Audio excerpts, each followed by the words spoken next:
22 एकड़ में 22 जिसमें 30 और 22 छोटे छोटे मंदिर हैं भगवान के। ओहो, माने भगवान का पूरा शॉपिंग मॉल ही सजा के रखा है। साइलेंस। और इन सारे मंदिरों में भगवान की सेवा के लिए 142 पुजारी हैं, समझा? आपके मंदिर के बाहर भिखारी कितने बैठते हो पता है आपको? क्या? भिखारी भिखारी अंदर की 320 मूर्तियां, 142 पुजारी याद है आपको? लेकिन आप ही के मंदिर के बाहर बरसों से कितने भिखारी बैठते हो याद है आपको? मिलॉर्ड, इनके मंदिर के बाहर जो भिखारी बैठते हो उसमें किसी को भी मंदिर के अंदर एंट्री नहीं। अब धूप हो बारिश हो बाहर सड़ते रहने का, अंदर पैर नहीं रखने का। ना मत कहना, ये आप ही के मंदिर के पुजारी ने मुझे बताया था। उसने तो मुझे ये भी बताया था महाराज कि कांजी भाई, ये केस अगर आपको जीतना है ना भैया तो हर सोमवार को आइए। तो मैंने पूछा मिलॉर्ड कि मैं कहाँ हूँ? तो कहते हैं शिव जी के मंदिर में आइए और 1 लोटा दूध चढ़ाइए, फिर देखिए। मैंने बोला ठीक है, ये भी करके देख लेते।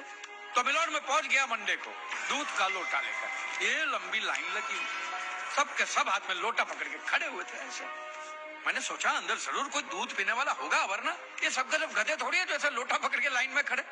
मेरा नंबर है, मैं अंदर गया, अंदर कोई नहीं था दूध पीने वाला, कोई नहीं। बीच में वो काला पत्थर पड़ा हुआ था, उसे शिवलिंग कहते हैं मूर्ख। हाँ, शिवलिंग पड़ा हुआ था। और वो पत्थर मिलो, वो पत्थर दूध था। और वो पत्थर के बिल्कुल बगल में से छोटी सी पतली सी नाली में से वो सारा दूध बाहर की ओर जा रहा। मैंने बोला कि यस, बाहर तो कोई खड़ा होगा दूध पीने वाला। देखा बाहर भी कोई नहीं था। वो सारा दूध मिलो उस नाली से निकलकर बाहर गटर में जा, टोटल वेस्ट। और वो गटर को लग के एक भिखारी खड़ा हुआ था, बेचारा 4-5 दिन का भूखा होगा महाराज। भूख के मारे वो कांप रहा था।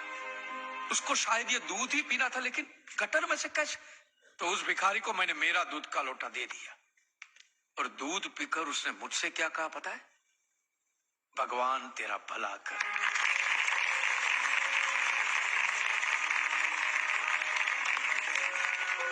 तो मंदिर में आने वाला एक इंसान वो पत्थर पे दूध डालने के बजाय किसी गरीब के पेट में डाले ना, तो सबसे ज्यादा पुण्य मिलेगा। नहीं? और हाँ मौलवी साहब, किसी दरगाह पे फूलों की चादर उड़ाने के बजाय किसी नंगे फकीर के बदन पे कपड़ों की चादर उड़ाई जाए ना, तो अल्लाह को बहुत खुशी मिलेगी। और जीसस के सामने मोमबत्तियां जलाने से अच्छा है किसी गरीब की झोंपड़ी में जलाइए, तो उसके घर में कभी अंधेरा नहीं होगा। क्यों, तुम भी भगवान को नहीं मानते क्या? अरे मैं खुद भगवान हूँ। अच्छा, तो मैं अमिताभ बच्चन हूँ। देखो कांजी, धूप चद्दर मोमबत्ती ये सब चलाना एक प्रथा है। भगवान की पूजा अर्चना इन सब का मूल्य तुम नहीं समझोगे, क्योंकि तुम एक नास्तिक हो। जगत की मोह माया से तुम अभी तक मुक्त नहीं हुए। आप तो हो गए हो ना, आप तो बिल्कुल मोक्ष के दरवाजे पे खड़े हो। तो ये जो रीति रिवाज के नाम पे ढोंग चलते उनको बंद करवाइए ना महाराज। शनिवार को हनुमान जी की मूर्ति पे कितना तेल बर्बाद होता है पता है आपको? लोग 2 रुपये के 5 रुपए के सिक्के यूं करके मूर्ति पे चिपकाते हैं। हनुमान जी इन सारे चिल्लर का क्या करेंगे? कांजी भाई बिल्कुल ठीक कह रहे हैं। साईं बाबा अपनी पूरी जिंदगी गरीबों के लिए और गरीबी में जिए। जब तक वो जिंदा रहे तेल की एक एक बूंद के लिए दर बदर भटकते रहे, और आज उनके मरने के बाद उनके लिए करोड़ों का सिंहासन, सोने का मुकुट, किसके लिए बताइए महाराज?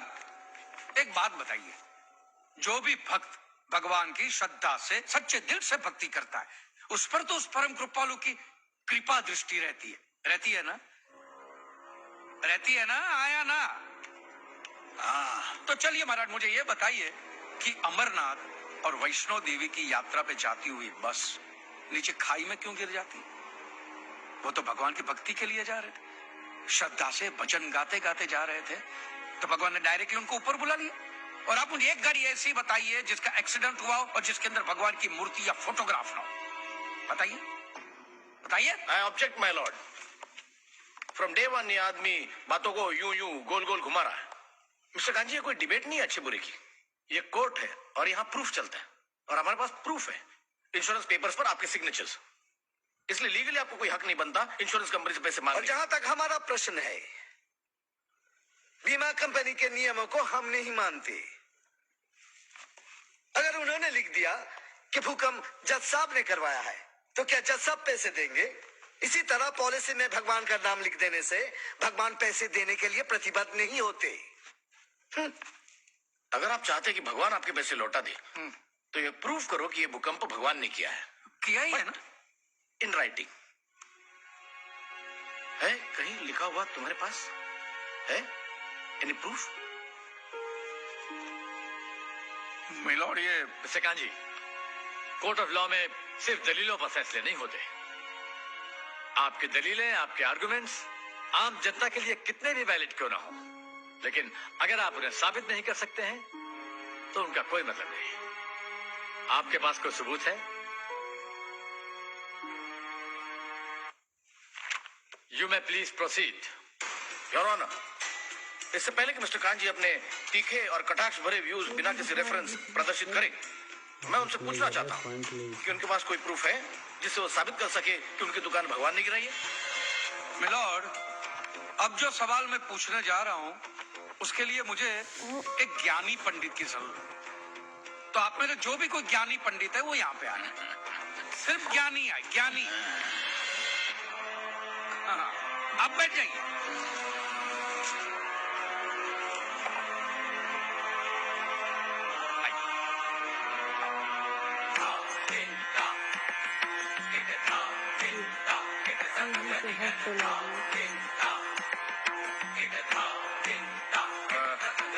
महाराज, आप जो पंडित लोग आपके प्रवचन में जो शास्त्रों की बातें करते हैं, तो शास्त्रों में जो भी लिखा होता है वो सब सही होता है?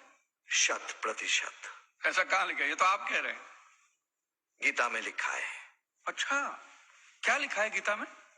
गीता के 4थे अध्याय का 40वां श्लोक। अज्ञस्य अश्रद्धानस्य संशयात्मा विनश्यति, नायम लोकस्ति न परा न सुखम संशयात्मना।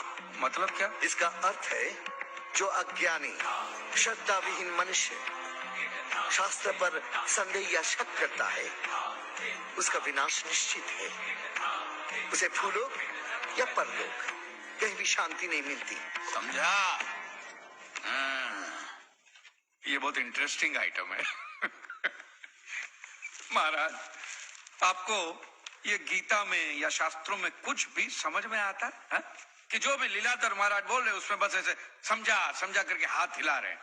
मिलोड, वो स्कूल में छोटे छोटे बच्चे होते, उनको प्रेयर कभी पूरी याद नहीं रहती, तो बेचारे आंख बंद करके ऐसे करके होंठ हिलाते, वो होंठ हिलाते, ये हाथ हिलाते। ए कांजी, तूने एक सिद्ध साधु का अपमान किया है, तो तुझे नरक में भी जगह नहीं मिलेगी। कहां से मिलेगी महाराज? आप लोगों ने पहले से ही वहां कुल्ले टिका के रखे हैं।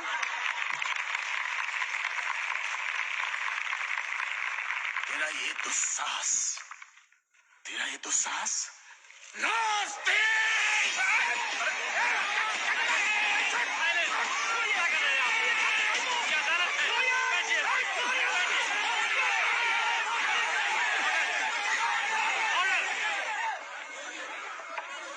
बैठ जाइए।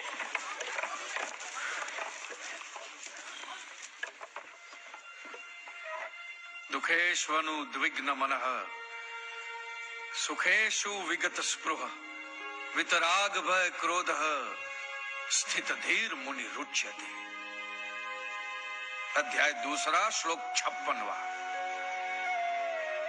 अर्थात जिस मनुष्य के लिए सुख और दुख समान अवस्था है, जो भय और क्रोध से मुक्त है, जो स्थिर बुद्धि वाला है ना, वही सिद्ध पुरुष कहलाता है।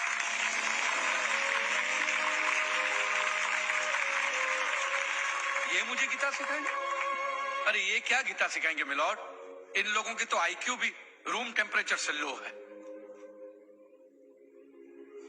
आपको 2 बात किया कही मैंने उकसाने के लिए, भड़काने के लिए, मुझे मारने चले हैं। ऐसी है आपकी सिद्धि सिद्धेश्वर? मिस्टर कांजी, उनकी सिद्धि क्या है, ये कोर्ट का मुद्दा नहीं है। कोर्ट का मुद्दा ये है कि आपकी दुकान किसने गिराई। भगवान ने गिराई है। ये आप फैसला सुना रहे। फैसला सुनाना जज साहब का काम है, आपका नहीं। आपको तो सिर्फ प्रूफ करना है कि उस दिन जो भूकंप आया वो भगवान की वजह से आया था, जो प्रूव करना इम्पॉसिबल है। Relax relax relax, nothing is impossible. Swami ji, एक बात बताइए, भगवान ने ही ये भगवत गीता कही है? कही है, और भगवत गीता में जो भी कहा गया है वो सब सच है? 100%। Point to be noted my Lord. तो मुझे एक बात बताइए कि भगवान ने भगवत गीता के 9वें अध्याय के 8वें श्लोक में क्यों ऐसा कहा है कि पूरी सृष्टि का सर्जन मेरी इच्छा से हुआ है, इसका विनाश भी मेरी इच्छा से होगा, ये पूरी सृष्टि मेरी इच्छा के अधीन है, इसके सर्जन और विनाश के लिए सिर्फ मैं और मैं ही जिम्मेदार हूं। और ये देखिए मिलॉर्ड, ये बाइबल में भी कहा गया है, Aiza chapter 54 verse 16। See, it is I who have created the smith who blows the fire of coals and produces a weapon fit for his purpose. I have also created the ravager to destroy. ये देखिए, ये कुरान शरीफ में भी है। सूरह जलजला 99 आयत 1 से 8 में भी लिखा है कि जब जमीन अपनी पूरी शिद्दत के साथ हिला डाली जाएगी और जमीन अपने अंदर के सारे बोझ को निकालकर बाहर डाल देगी और इंसान कहेगा कि ये उसको क्या हो रहा है, उस दिन वो अपने ऊपर बीते हालात बयां करेगी, क्योंकि तेरे रब ने उसे ऐसा करने का आदेश दिया होगा। रब ने।